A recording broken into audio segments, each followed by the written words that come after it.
17મી તારીખે મોહરમ પર્વ પ્રસંગે ભાઈચારાથી ઉજવણી થાય તે માટે અધિકારીઓ સહિત મુસ્લિમ હિન્દુ આગેવાનો સાથે ડભોઈ પોલીસ સ્ટેશન ખાતે ડીવાયએસપી પ્રકાશ પટેલની આગેવાની હેઠળ શાંતિ સમિતિની બેઠક યોજાઈ હતી। ડભોઈ શહેર તાલુકા પંથકમાં 17મી જુલાઈના રોજ મુસ્લિમ સમુદાયના મોહરમ પર્વ પ્રસંગે ડભોઈ નગર તાલુકામાં શાંતિ અને સલામતીને ધ્યાનમાં રાખી શાંતિ સમિતિની બેઠક ડીવાયએસપી આકાશ પટેલની અધ્યક્ષતામાં પોલીસ સ્ટેશન ખાતે પીઆઈ એસ.જે. વાઘેલાની હાજરીમાં રાખવામાં આવી હતી।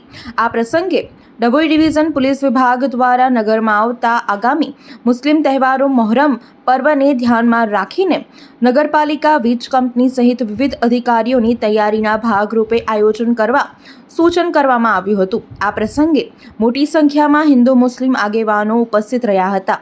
ડભોઈ નગર તાલુકામાં મોહરમ તહેવાર શાંતિપૂર્ણ રીતે ઉજવાય તેવા સૂચનો કરવામાં આવ્યા હતા। આ પ્રસંગે હિન્દુ મુસ્લિમ આગેવાનો મોટી સંખ્યામાં ઉપસ્થિત રહ્યા હતા। બાકી અમદાવાદમાં સિસ્ટમ છે મેં અમદાવાદમાં કેટલા 5 કરોડ 5.5 કરોડ સુધી રાજ કર્યું બરાબર।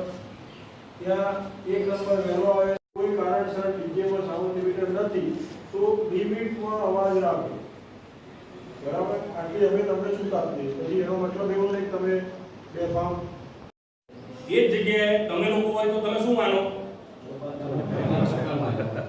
તમે સમજો છો મારી વાત? કેટલા કંટ્રોલ કરી શકો ને? તમે નહીં કરો તો આ વખતે હું કંટ્રોલ કરીશ, એમાં ખરાબ તમારું દેખાશે।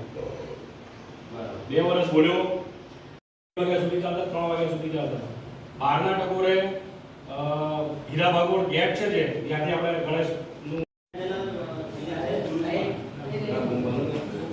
જો જે લોકો અહીંયા બેઠા છે એ લોકો કહી દઉં પહેલા મારી એક સૂચના આપણે દૂરથી આવો તમે તમારા તાજે એવા ટાઈમે કાઢો કે 5 થી 6:30 મોડા 7 વાગ્યા સુધી તમે તમારી પછી એ ગુનો દાખલ થઈ ગયો એવું નથી કે તાજિયામાં એવું કહેવાય તમારો પ્રસંગ પૂરો કરી દઈશું તો બીજી વચ્ચે તમે બીજે નહીં લાવી શકો। આજે બધા જોવા આવે ને દર્શન કરવા આવે તો એ સારું કે તમે કરો એ સારું? સારું ને તમારું સારું। એટલે 5 થી 7 ની વચ્ચે તમે ફરતા તમે વહેલા નીકળો। તમને રસ્તામાં ક્યાંય અડચણ આવે તો હું બેઠો છું, મારી પોલીસ હશે। હું વડોદરાના સમાચાર જુઓ તથા આપણી ચેનલને સબસ્ક્રાઇબ કરો અથવા સંપર્ક કરો।